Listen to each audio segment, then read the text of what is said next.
कि मानव जीवन में संत और सत्संग की उपयोगिता, संत और सत्संग का महत्व, संत और सत्संग की महिमा। जब जब भी राष्ट्र और समाज कहीं अपने स्वरूप को भूला है, खोया है, तो संत और सत्संग के अभाव में, जब जब भी राष्ट्र और समाज कहीं अपने स्वरूप में बरकरार रहा है, संत और सत्संग के कारण ही। उदाहरण के रूप में मैंने निवेदन किया था, अगर संत और सत्संग से हमारा संबंध न हो तो हमारे पास साधन तो रहेंगे, संसाधन भी रहेंगे, लेकिन वह साधन संसाधन का उपयोग कैसे करना चाहिए ये हम भूल जाते हैं, और वह साधन संसाधन हमारे जीवन का बोझ बन जाता है, भार बन जाता है। जब संत और सत्संग और शास्त्र के माध्यम से अगर हम अपना जीवन जीते हैं तो वही साधन और संसाधन हमारे लिए उपहार बन जाता है, श्रृंगार बन जाता है, हमारे लिए वो समय का जीवन का व्यवहार बन जाता है। हर कर्म ही जो है हमारे लिए साधना हो जाती है, हर कर्म ही हमारे लिए आराधना हो जाती है, उपासना हो जाती है, जब हम संत, सत्संग और शास्त्र इन तीनों का सहारा लेते हैं। इसलिए जीवन में जितनी ऊंचाई पर आप पहुंचिए, जितनी ऊंचाई की तरफ आप आगे बढ़िए, उतनी ही रफ्तार में, उसी अनुपात में अपने आप में संत, सत्संग और शास्त्र का भी सहारा लेना ही चाहिए। ऐसा अगर नहीं होता है तो शायद आप अपने स्वरूप को समझने में कहीं कृपणता करते हैं, कहीं उदासी करते हैं, और इससे आपको अच्छा नहीं होगा। पिछले दिन मैं कथा पूरा करना चाह रहा था, समय हो गया था विश्राम देने का। एक बार देवर्षि नारद जी महाराज ने यही संत, सत्संग और शास्त्र की महिमा भगवान से जानना चाहा, और जानने की आकांक्षा से कि हमारे भारतीय दर्शन में जिज्ञासा से ही सृष्टि प्रारंभ होती है। वेदांत दर्शन की बात करेंगे, अगर उपनिषद की बात अगर हम करेंगे तो जिज्ञासा से ही हमारा भारतीय दर्शन की सृष्टि प्रारंभ होती है, ये जान लीजिएगा। इसमें भगवान श्रीमन नारायण के सत्य काम सत्संकल्प से ब्रह्मा जी जब प्रकट हुए तो ब्रह्मा जी के मन में जिज्ञासा हुई, हम कौन हैं, हम कहां से आए हैं, हमें क्या करना चाहिए, ये जिज्ञासा हुआ। वेदांत दर्शन उपनिषद का वाक्य है, अथा तो धर्म जिज्ञासा, अथा तो ब्रह्म जिज्ञासा।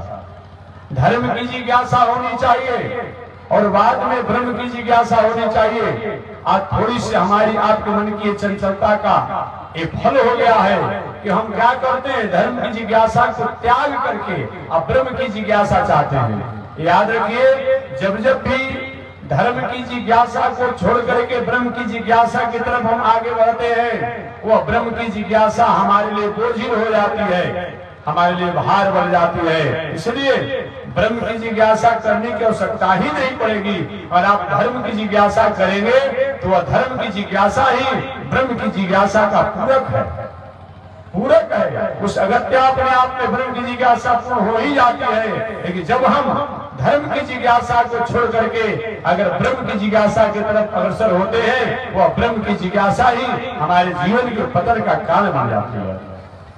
कल मैंने उदाहरण के रूप में बताया था, सती जी ने धर्म की जिज्ञासा को छोड़ करके और ब्रह्म की जिज्ञासा किया तो क्या वही परमात्मा है, वही वैकुंठ में रहने वाले श्रीमन नारायण है जो विदेही रूप में राम बन करके आए हैं। अगर सती जी धर्म की जिज्ञासा की होती तो उनको इस पर संदेह ही नहीं होता, संशय ही नहीं होता, लेकिन वह संशय की एक धर्म की जिज्ञासा की नहीं। अगर धर्म की जिज्ञासा की होती तो भूत भावन शंकर जी सती जी को लेकर के, आप रामचरितमानस पढ़ते होंगे, सती जी को लेकर के अगस्त ऋषि के आश्रम पर गए थे, संशय होने से पहले काम किया। शंकर जी ने भी कथा व्यास विद्वान है, उनको भी हाथ तोड़ा। अब सती जी का माथा खराब हो गया, राम राम राम। ये सम कथा सुनाने वाला, ये सम कथा सुनाने वाला जो अपने को अगस्त ऋषि कहलाते हैं, ये भी मेरे स्वामी को प्रणाम किए। चलो तो कोई बात नहीं, लेकिन मेरे स्वामी सब अपने आप अखंड कहलाते हैं और ये भी अपने आप कथा सुनाने वाले को प्रणाम किए। सती जी चकरा गई, भला वो कथा व्यास को ये मेरे बाबा बहुत महान प्रणाम कर रहे हैं, कहीं तबीयत तो ठीक है इनकी ना, भ्रम में फंस गए। बहुत भान शंकर जी ने वहां भी इशारा किया, देवी जी आई वो चुपचाप रहो। माताओं का भी स्वभाव है। अभी देखिए जग हो रहा है ना, जग की परिक्रमा 4 बार करेगी कि 108 बार करेगी कि 54 बार करेगी तो मैं नहीं जानता हूँ, लेकिन बाजार जो लगा होगा मीना बाजार, उसमें जरूर 1 घंटा टाइम दिया जाएगा। परिक्रमा में 4 मिनट टाइम दिया जाएगा, अमीना बाजार में 1 घंटा टाइम दिया जाएगा। स्वभाव होता अपने आप में। और सती जी बहुत भाव शंकर जी अगस्त ऋषि के आश्रम पर सत्संग सुन रहे थे अगस्त ऋषि से। ये तो भाई हमारी भारतीय संस्कृति है। वैष्णव वैष्णव दृष्टवा प्रणय दंडवत नमो बताया गया है। एक वैष्णव दूसरे वैष्णव के प्रति हमारे यहाँ होता है कि हम भी मानते कि आप में परमात्मा की सत्ता है, आप भी मानते कि इनमें भगवान की सत्ता है। दोनों तरफ से अपने आप में सिर झुका लिया जाए, कोई आपत्ति नहीं। आप मानते हैं कि संत इसलिए मैं प्रणाम कर रहा हूँ, हम मानते हैं कि आप में भगवान की सत्ता इसलिए मैं भी सिर झुका ली। क्या दोष हो गया? बात में ठीक है। जब परमात्मा ने सबको बनाया है तो संशय किस बात की अपने आप में? संशय नहीं होनी चाहिए। सती जी को संशय हो गया और संशय यहाँ तक हुआ कि संशय हो, लेकिन संशय अगर भीतर रह जाता है तो वही क्या हो जाता है? वही रोग हो जाता है। सती जी को वही पर संशय को समाधान कर लेना चाहता था अगस्त ऋषि और भूत भाव शंकर जी से अगस्त ऋषि के आश्रम पर, लेकिन बाबा कथा सुनाए थे। सती बार बार माथा ठोक रही, महाराज कहाँ लाकर फंसा दिए?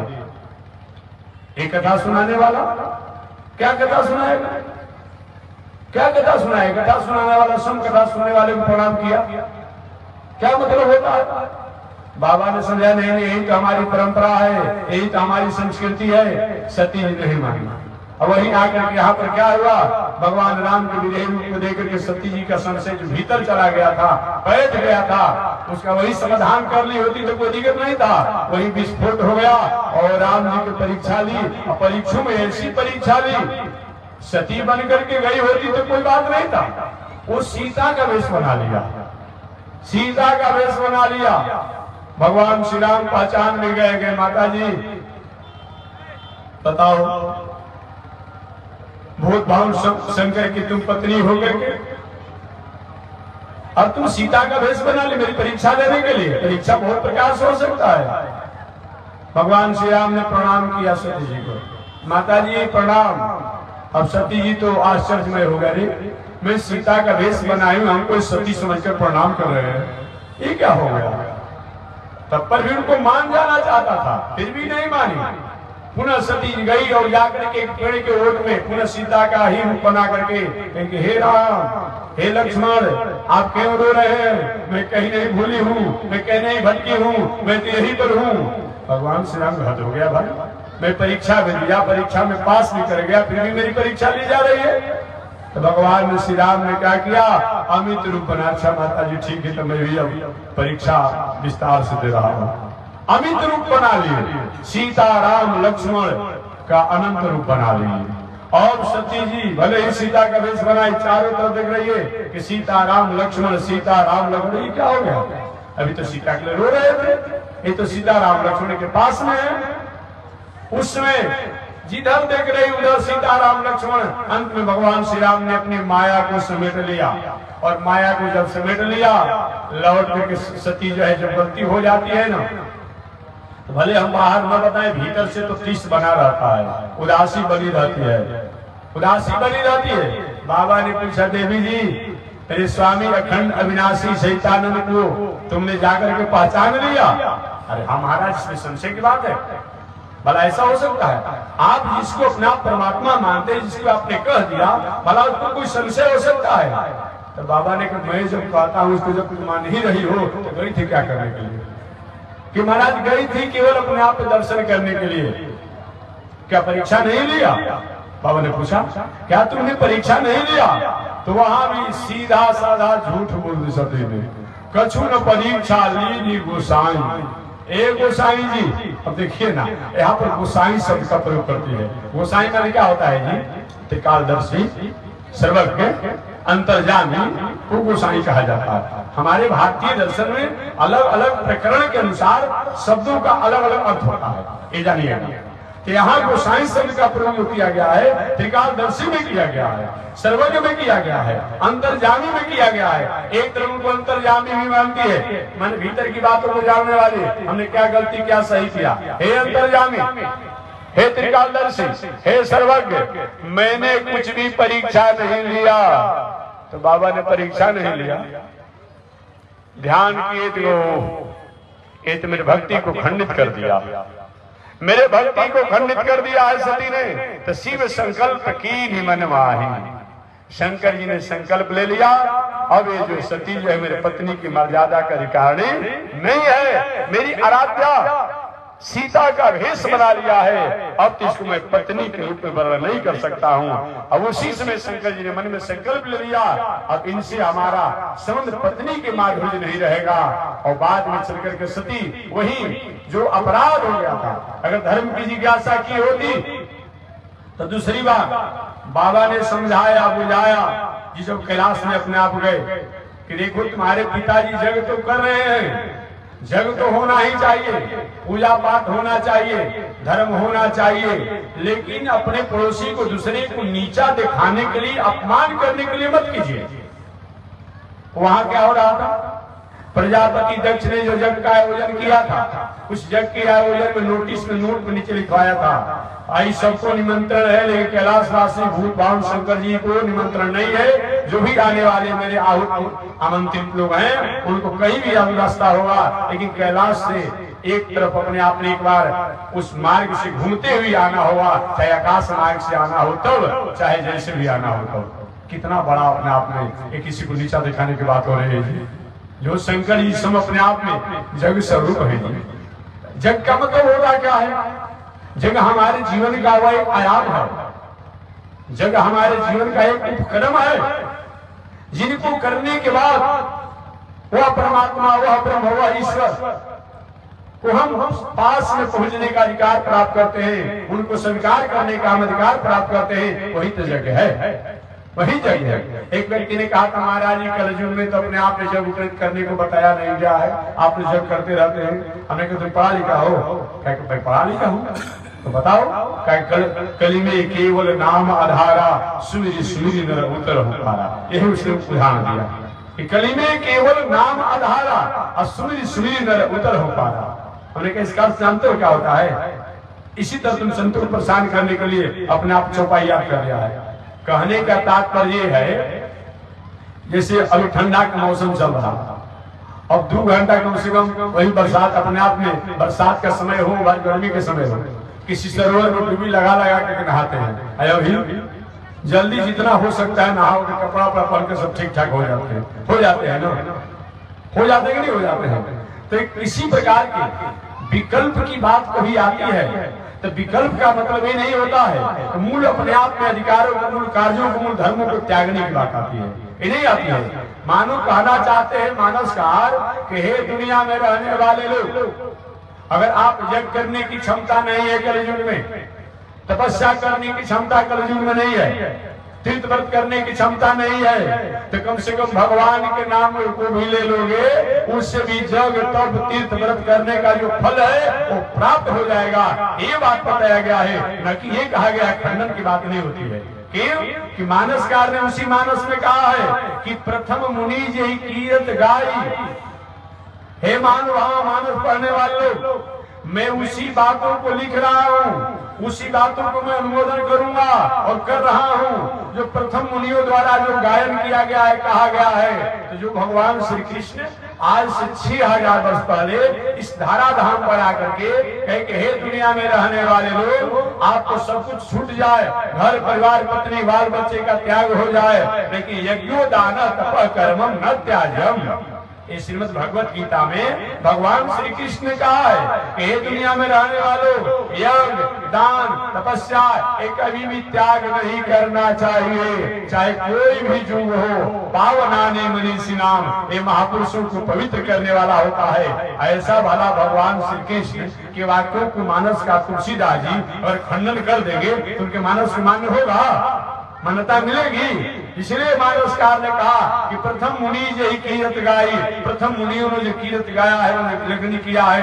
गायन किया है, उसी को मैं लिख रहा हूँ भाई, और मेरा अलग अपना विचार नहीं है। इसलिए शास्त्रों का समन्वय करना पड़ेगा कि शास्त्र का समन्वय जब तक आप नहीं कर पाएंगे तब तक शास्त्रों की परिव्याख्या को समझने में आप असफल हो जाएंगे, असफल हो जाएंगे। इसलिए मैं निवेदन करना चाह रहा था यज्ञ होना चाहिए, लेकिन शंकर जी को नीचा दिखाने के लिए वहां यज्ञ किया जा रहा था। परिणाम क्या हुआ? यज्ञ असफल हो गया, वहां भी सती द्वारा अपराध हो गया। अगर धर्म की जिज्ञासा सती की होती तो कहीं शंकर जी की अवज्ञा नहीं करती। बाबा ने कहा देखो यज्ञ तो होना ही चाहिए, लेकिन यज्ञ अपने आप नहीं हो रहा है, केवल हमको अपने आप अपमान करने के लिए यज्ञ किया जा रहा है। सती कुछ भी हो महाराज, मेरे पिताजी यज्ञ कर रहे हैं, अब वाला मैं नहीं जाऊंगी। बाबा ने कहा देखो तुम्हारा भी निमंत्रण नहीं है, हमारा भी निमंत्रण नहीं है, तुम्हारा भी निमंत्रण नहीं है, हमारा भी निमंत्रण नहीं है। तो सती जी ने शंकर जी को उपदेश दे दिया। उपदेश क्या दिया महाराज सुनिए। पिता के यहाँ, भाई के यहाँ, गुरु के यहाँ, डॉक्टर वैद्य के यहाँ, राजा के यहाँ, संत महात्मा के यहाँ बिना निमंत्रण के भी जाना, पति के यहाँ, बेटा के यहाँ, दामाद के यहाँ, बिना मित्र के यहाँ बिना निमंत्रण को भी जाना चाहिए। बाबा ने कहा बात तो ठीक कह रही हो, एक कौन जब निमंत्रण देना कार्य के कारण भूल गया हो तब, कहीं नहीं इतने कार्यों में व्यस्त हो कि निमंत्रण देना बुलावा भूल गया हो तब। लेकिन जहां जाने के बाद किसी प्रकार की ईर्ष्या बढ़ जाए, वहां पर तो चाहे अपना कोई भी हो उसके यहाँ नहीं जाना चाहिए। सती जी के ठीक है महाराज, लेकिन मैं तो जाऊंगी। भगवान को मैं कहता हूँ नहीं जाने के लिए, तुमको तो जाओगी। हाँ जाऊंगा। तो ठीक है, तुम्हारा मंगल नहीं होगा, कल्याण नहीं होगा। और सती ने शंकर जी की अवज्ञा किया, वही गई और पिता के जग में ही चल करके मर गए। अब नहीं जानते हैं, नहीं जानते हैं ऐसा क्यों हुआ। अगर सती जी कहीं धर्म की जिज्ञासा की होती तो सती के धर्म की जिज्ञासा का फल यह होता कि उसको इस तरह से विषम परिस्थितियों से गुजरना नहीं पड़ता। इसलिए हम और आपको बताया गया है जीवन में धर्म की जिज्ञासा होनी चाहिए। लेकिन आज क्या करता है लोग, सुबह सुबह जाकर के श्वास खींचेगा लोग। अभी भी लोग योगा करता है लोग, कुछ लोग कहते हैं महाराज हम योगा करते हैं सुबह सुबह। हम भाई किसी का खंडन मंडन नहीं करते हैं, बात समझ लीजिएगा। हम एक बात कहते हैं, अगर आपको अच्छा लगता हो तो सुनिएगा, और नहीं लगता हो तो हमारा बात हमारे पास छोड़ दीजिए। योगा करता है लोग, सुबह से अपने पेट को पचकाएगा, फुलाएगा, सांस को खींचेगा, छोड़ेगा। और यही योगा जब समाप्त होगा क्या करता है, अंडा को सबसे पहले जब पान करेगा। यही योगा है, बताइए ना ये कौन सा योगा है जी, ये काहे का योगा है जी। इस योगा से क्या मतलब है जी, राम राम बुद्धि पर तरस आती है। ऐसे लोग योगा भी कर रहे हो, अब अपना यही काम कर रहे हो, कौन सा योगा है। योग का मतलब होता क्या है बता दो ना हम सबने अपने। योग कहते किसे हैं। अगर पातंजल योग दर्शन के अनुसार बात किया जाए तो चित्त वृत्ति निरोधा योग, एक पातंजल योग दर्शन के अनुसार बताया गया है। चित्त वृत्ति निरोधा योग, हमारी चित्त की चंचलता जो है, आहार की चंचलता जो है, सत्संग की चंचलता जो है, इसको अपना आप निरोध करना, इसी के नाम क्या है, योग है। अर्थात हमारे आहार में, व्यवहार में, चित्त में किसी प्रकार का दोष है, फाल्ट है, विकार है, उसको हमेशा हमेशा के लिए शुद्ध करना, त्याग करना, इसी का नाम क्या है, योग है। बुरी आदत सुधार लो, बस हो गया भजन, मन की तरफ मार लो, बस हो गया भजन, इसी का नाम योग है। ऐसा अगर नहीं होता है तो सही में हमने योग नहीं किया। इसीलिए मानव जीवन में योग हो तब, तपस्या हो तब, साधना हो तब, यज्ञ हो तब, ये रोक नहीं लगाया गया है। लेकिन इसके करने का तरीका जो हमें भूल गया है, यही सबसे बड़ी कमजोरी है।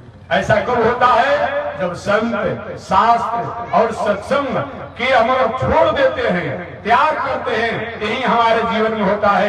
लेकिन इन तीनों का सहारा लेकर के अगर हम कर्म करते हैं तो हर कर्म ही हमारे जीवन का वो साधना, आराधना, पूजा हो जाता है। इसलिए तो कहा गया है वर्ग की वर्षी कर्म ही पूजा है। कौन कर्म? जिस कर्म में परमात्मा की आज्ञा मान करके, संत, शास्त्र और ईश्वर का सहारा लेकर के अगर वह कर्म किया जाता है तो हर कर्म ही वह साधना, आराधना, पूजा और तपस्या हो जाती है। यही बातों को बताया गया है। अतः जीवन में हमें धर्म की जिज्ञासा सबसे पहले होना चाहिए। और धर्म की जिज्ञासा जो होती है वो ब्रह्म की जिज्ञासा का पूरक है। जैसे आप भोजन करते हैं, इच्छा नहीं भी करें कि भूख हमारा समाप्त हो जाए, दूर हो जाए, तो भूख समाप्त होगी कि नहीं होगी? अब भोजन मत कीजिए। आप कहें कि हमारा भूख समाप्त होगा, ऐसे कभी कभी जादूगर विद्या द्वारा हो सकता है। कुछ नए नए जादूगर अपने आप कुछ कर दे कुछ देरों के लिए, लेकिन हमेशा नहीं होगा और सबका नहीं होगा, सबका नहीं होगा अपने आप में। इसलिए बताया गया है कि अगर हम भोजन करेंगे तो भूख समाप्त हो जाए, नहीं भी कामना करेंगे तो भूख हमारा समाप्त हो ही जाएगा। हम जल पिएंगे तो नहीं भी कामना करेंगे, प्यास हमारा समाप्त हो ही जाएगा। ठीक उसी प्रकार से अगर हम धर्म की जिज्ञासा करते हैं, धर्म को स्वीकार करते हैं, तो ब्रह्म की जिज्ञासा अगत्या हमारी पूर्ण हो ही जाएगी। इसको अलग से करने की आवश्यकता नहीं पड़ेगी। यही बताया गया है। एक बार देवर्षि नारद जी महाराज ने संत, सत्संग और शास्त्र की महिमा और गरिमा को जानने के लिए भगवान श्रीमन नारायण के पास गए। कल मैंने बता दिया था कि नारद जी महाराज स्वयं अपने मुखारबिंद से, अपने वाणी द्वारा व्यास जी को समझाते समय उन्होंने संत, सत्संग और शास्त्र की महिमा को बताया कि हे व्यास जी महाराज, जब मैं पूर्व काल में गंधर्व का पुत्र था तो संत, शास्त्र और सत्संग के कारण मैं दूसरे जन्म में दासी पुत्र बन गया।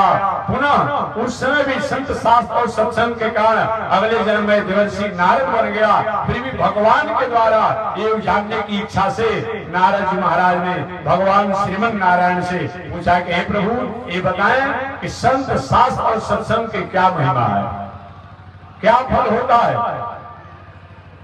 भगवान श्रीमन नारायण, नारद तुम ही तय कर दो ना, तुम ही तय कर दो कि संत, शास्त्र और ईश्वर कि क्या फल, गरिमा, महिमा होता है। नहीं प्रभु, आपको बताना पड़ेगा।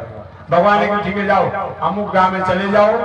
गांव से कुछ ही दूरी पर एक जंगल है, उस जंगल में एक बहुत पुराना अजगर सांप रहता है, उस सर्पराज से तुम पूछ लेना। भगवान किया गया क्या? नारद जी महाराज घूमते घूमते पता करते करते जहां भगवान ने बताया था गए, उस जंगल में भी गए। और जंगल में गए, देखे कि सही में सर्पराज अजगर जो है रास्ते से आगे की यात्रा कर रहा था। संयोग से कि हे सर्पराज, संत, शास्त्र और सत्संग की क्या महिमा है, आप बताइए। अब नारद जी ने ऐसा प्रश्न किया, उसी समय गाड़ी आया। अजगर सांप जो है वो नारद जी के प्रश्नों का जवाब भी नहीं दे पाया और गाड़ी के चक्के से समाप्त हो गया। नारद जी के मन में दुख हुआ, भगवान ने बताया भी नहीं, जहां भेजा वहां पर एक घटना घट गई। क्या मतलब होता है? मन में थोड़ी सी उदासी हो गई, दुखी हो गई। कुछ दिनों के बाद पुनः नारद जी पुनः भगवान के पास पहुंच गए। भगवान के मन ही तो नारद है, जो भगवान के मन में भाता है वही नारद जी करते हैं, वही जाते हैं। जो भगवान चाहते हैं वही नारद जी करते हैं।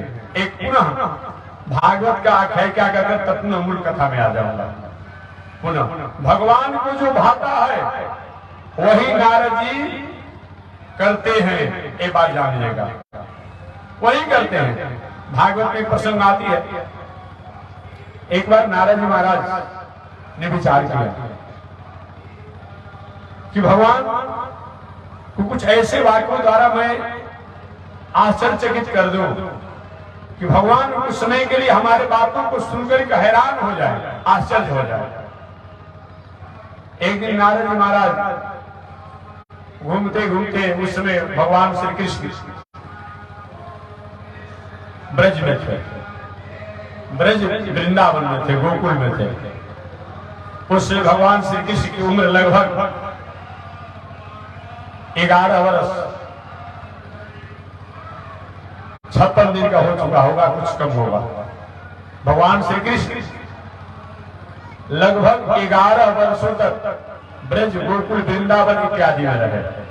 क्या देखिएगा, 14 वर्षों तक मथुरापुरी में रहे।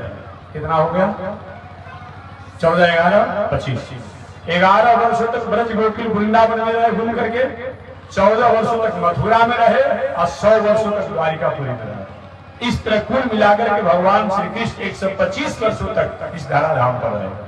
लोग आज कह देता है लोग कि अपने आप में कहीं स्त्री लोलुप हो, चंचल स्वभाव हो तो अपना आप कृष्ण जैसा हो। उन भले आदमी को दिमाग पर तरस आती है, बुद्धि पर तरस आती है।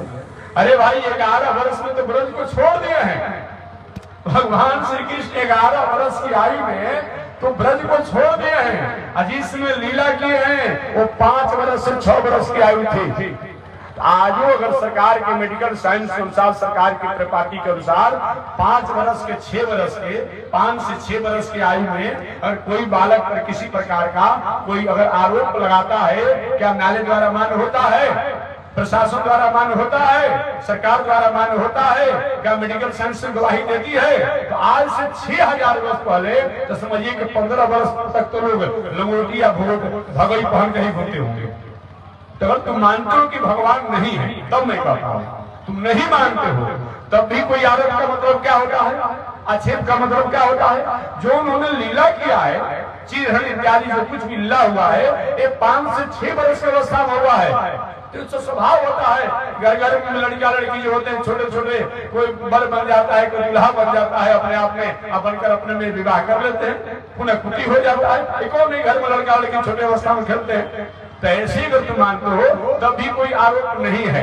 अगर ब्रह्म ईश्वर मानते हो तो तुमको कोई कमेंट करने की कोई अपने आप गुंजाइश नहीं, गुंजाइश नहीं है। 11 वर्ष तक भगवान ब्रज गोकुल वृंदावन इत्यादि में रहे, 14 वर्षों तक मथुरापुरी में रहे और 100 वर्षों तक द्वारिकापुरी में रहे। तो उसमें भगवान अपने आप में ब्रज में थे, ब्रज में थे।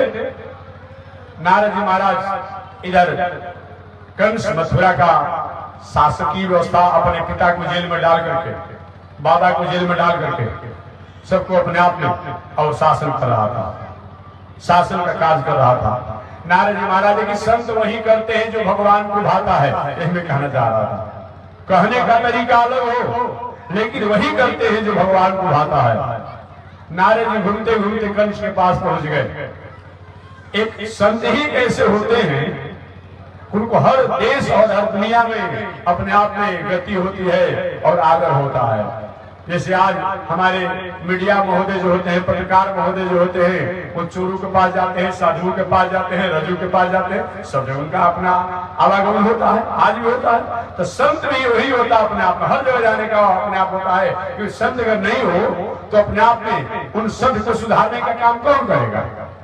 इसलिए संत को तो हर जगह जाने का है। लेकिन सूर्य पैखाना पर भी अपने प्रकाश को देता है, गंगा जल पर भी देता है प्रकाश को, समुद्र के खारे जल पर भी देता है, पापी व्यक्तियों को देता है और पुण्यात्माओं को देता है। लेकिन अपना प्रकाश भी कहता है, उसके अवगुण को नहीं लेता है। उसी प्रकार से संत महात्मा भले कहीं भी यात्रा करें लेकिन इसको सादगी की स्थापना करते हैं, न कि दुर्गुण के अपने आप में कहीं बिखेरते हैं। इससे संत को तो यात्रा होनी ही चाहिए, हमेशा होते आ रहा है और आज भी होती ही रहनी चाहिए, ये बताया गया।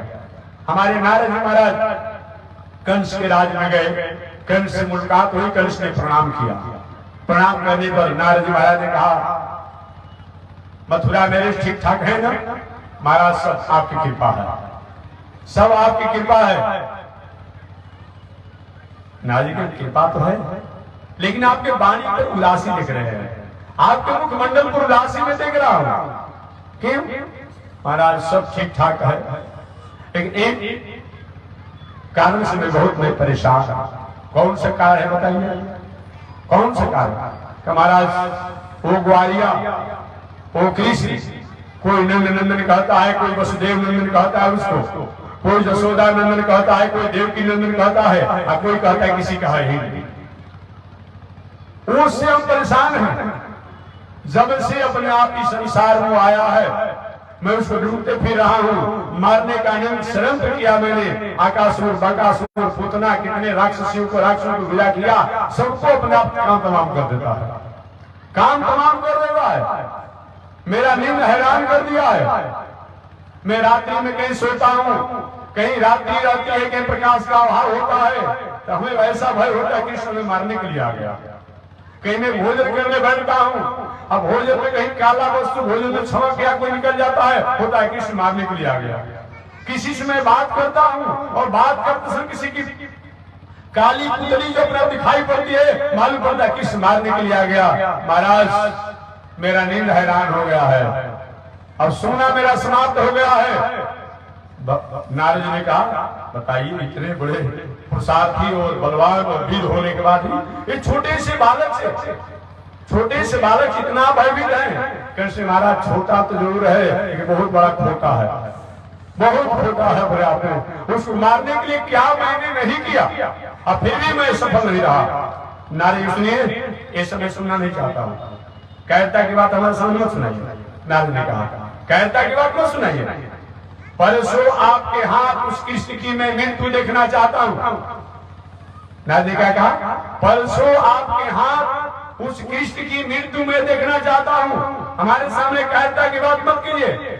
कृष्ण का गुरु जी आशीर्वाद देंगे तब तो ऐसा होगा, लेकिन मेरा आशीर्वाद परसों आपके हाथ उस कृष्ण की मृत्यु में देखना चाहता हूं। ठीक है गुरु जी। नारद जी वहां से कंस को निमंत्रण देकर के चले गए अपने आप में। पुनः घूमते घूमते अपने आप में ब्रज में पहुंच गए। तो ब्रज में जब पहुंचे तो भगवान श्री कृष्ण बाल गोपालों के साथ आनंद कर रहे थे, खेल रहे थे। बाबा नारद प्रणाम। महाराज जी बहुत दिनों के बाद ब्रज में आना हो रहा है। हाँ अरे महाराज ऐसे इतने दिनों के बाद आना जाना रहे तो कैसे मंगल के बाद दुनिया के समाचार बताया करेंगे।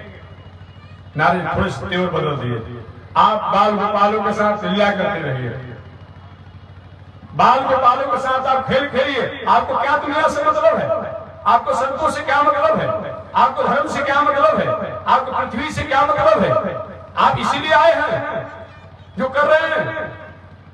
अरे महाराज उस कंस को कब आप मारिएगा, उसका अत्याचार बढ़ते चला जा रहा है, बढ़ते चला जा रहा है, बढ़ते चला जा रहा है। तो भगवान ने थोड़ा सा और एक बात कर दिया, बाबा हमारे पर नाराज क्यों चल रहे आप? हम कौन होते हैं मारने वाले? हम काहे मारेंगे, हम क्यों मारेंगे, हमको क्या मतलब है? प्राणी अपने कर्मों के अनुसार ही सुख और दुख को प्राप्त करता है। प्राणी अपने कर्मों के अनुसार ही अपने आप हानि लाभ को प्राप्त करता है। प्राणी अपने कर्मों के अनुसार जस अजस को प्राप्त करता है। उसके पाप जो होगा, उसका कर्म ही जो होगा, उसको बर्बाद डालेगा। हम कौन होते हैं मारने वाले? नारद जी देखिए, ऐसे वेदांत वाक्यों का हमारे सामने मत कहिए। मैं वेदांत वाक्य सुनने के लिए नहीं आया हूँ, परसों आपके हाथ उस कंस की मृत्यु में देखना चाहता हूँ। लीजिए ना, वहां पर कंस को निमंत्रण दे दिए कि कृष्ण की मृत्यु में चाहता हूं परसों, और यहाँ कृष्ण भगवान को निमंत्रण दे दिए कि परसों आपके हाथ उस कंस की मृत्यु देखना चाहता हूं। भगवान ने बुलाया, बाबा थोड़ा इधर आइए।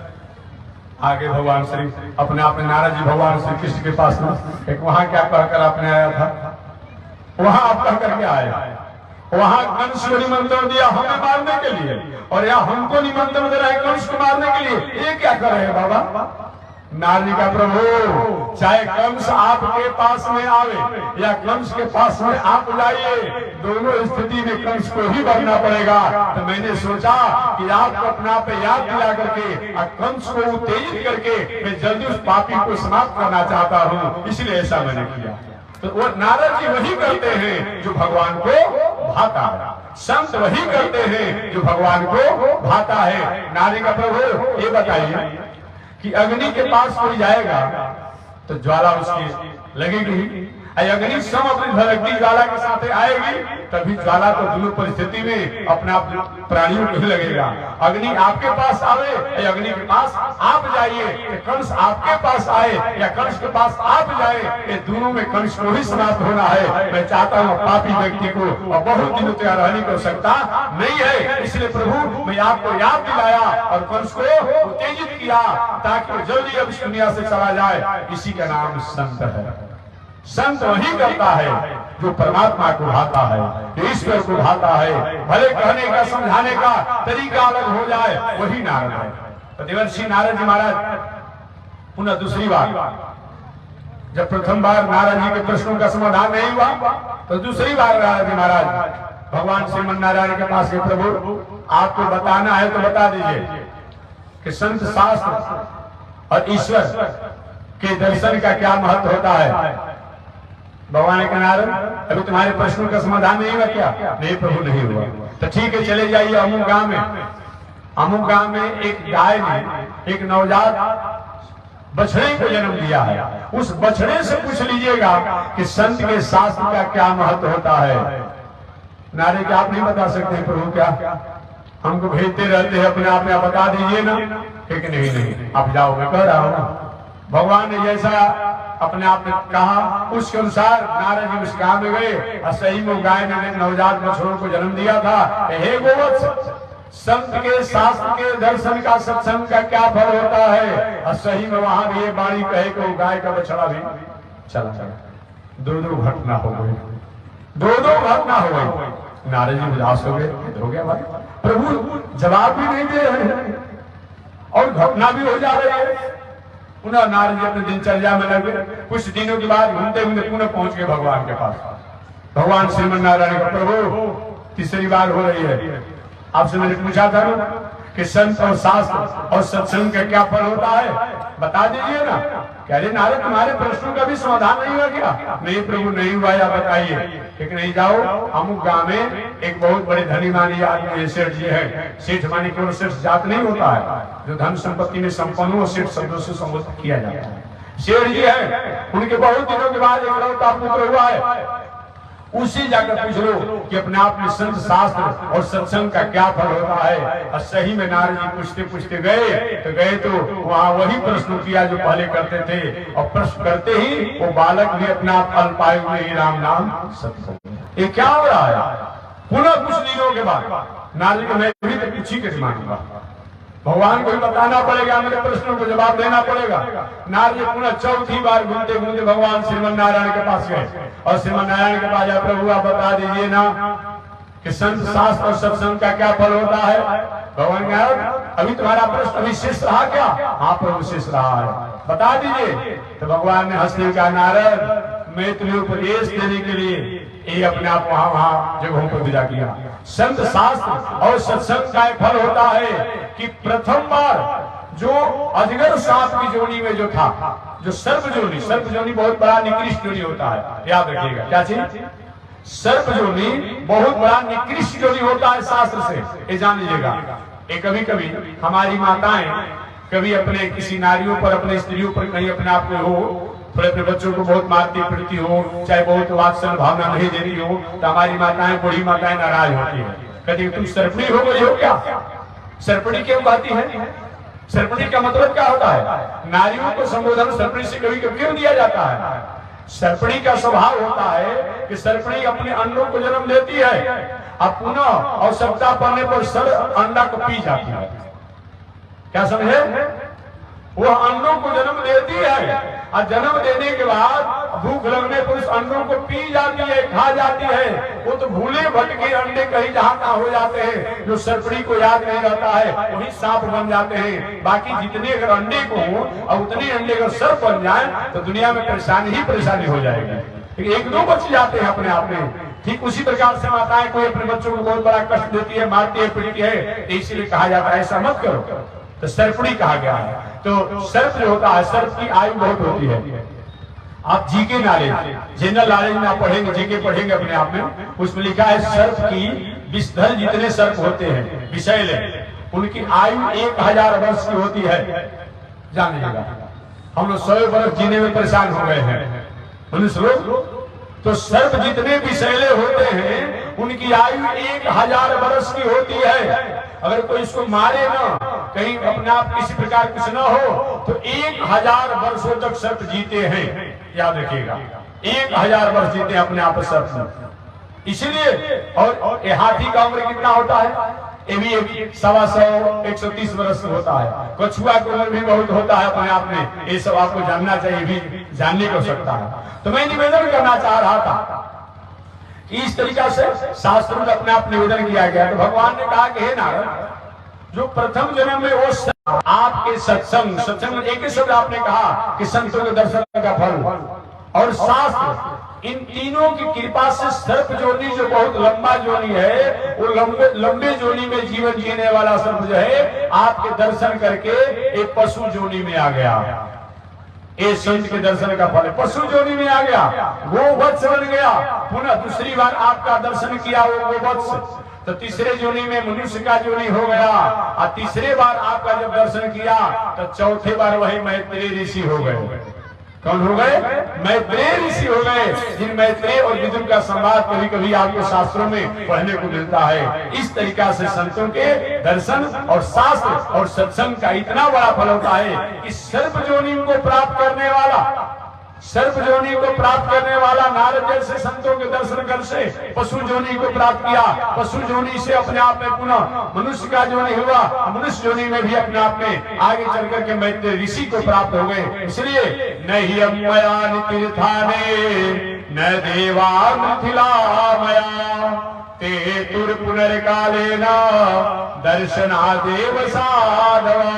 बताया गया है बहुत दिनों तक तीर्थों में वास करने के बाद, जग आदि करने के बाद, तपस्या साधना करने के बाद जो फल को प्राप्त होता है वो संत के दर्शन और सत्संग से प्राप्त हो जाता है। इसलिए संत, शास्त्र और सत्संग ये हमेशा हमारे जीवन में होना ही चाहिए। इसको जब जब भी हमने त्याग किया तब तो हमारे जीवन में वो प्राप्त आयाम भी उसको जाने से कोई रोक नहीं पाया। और जब जब भी हमने अपने जीवन में संत, शास्त्र और सत्संग को अपनाया, हमारे जीवन में खोया हुआ वस्तु को सहजता से हमने प्राप्त कर लिया। उदाहरण के रूप में मैंने प्रथम दिन बताया था, विभीषण जी स्वप्न में नहीं सोच पाते, विभीषण जी स्वप्न में भी नहीं सोचते होंगे कि लंकापुरी का मैं राजा भी बन सकता हूँ। जो रावण के लातों के प्रहार से भाग गए, भला सोच सकते हैं? अस्त्र शस्त्र का प्रयोग नहीं किया रावण ने, तात लात ही रावण मारा, केवल चरणों के प्रहार से सहन नहीं हो पाया और भाग गए। वो भला विभीषण जी के लंकापुरी के राजा स्वप्न में सोच सकते हैं?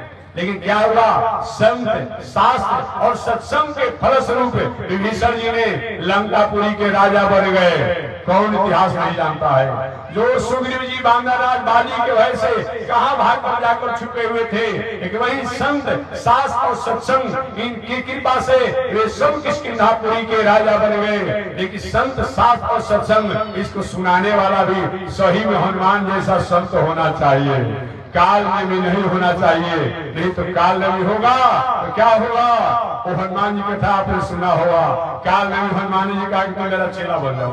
पर ऐसा होता है क्या जी? अरे चेला में गुरु कुछ होता है जी, और गुरुए बड़ियारी अपने आप पे चेला बनाने लगे, गुरु की बड़ियारी आजकल यही चल रहा है, यही चल रहा है अपने आप में। नहीं, शिष्य को ढूंढना चाहिए, भाई मैं किसको गुरु बनाऊंगा ना।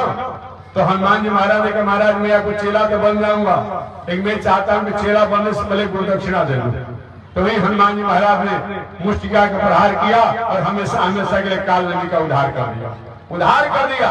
इसलिए मैं निवेदन करना चाहता हूँ कि संत, शास्त्र और सत्संग कितनी बड़ी गरिमा है, इतनी बड़ी महिमा है कि बहुत दिनों तक तपस्या, साधना, योग इत्यादि करके जिन फल को प्राप्त किया जाता है, उन फल को संत, शास्त्र और सत्संग द्वारा सहजता से हम प्राप्त कर लेते हैं। इसलिए इसको कभी त्यागने जरूरी नहीं है। जब जब भी हमने त्याग किया, जिन लोगों ने त्याग किया, उन व्यक्ति के पास साधन तो रहे, संसाधन तो रहे, सुविधा भी रहा, लेकिन उनके जीवन में अपने आप में सभी को समाप्त होने से, विनष्ट होने से कोई रोक नहीं पाया। अतः मानव जीवन में संत भी होना चाहिए, शास्त्र भी होना चाहिए और सत्संग भी होना चाहिए। तो शेष चर्चा अगले दिन पुनः मैं निवेदन करूंगा।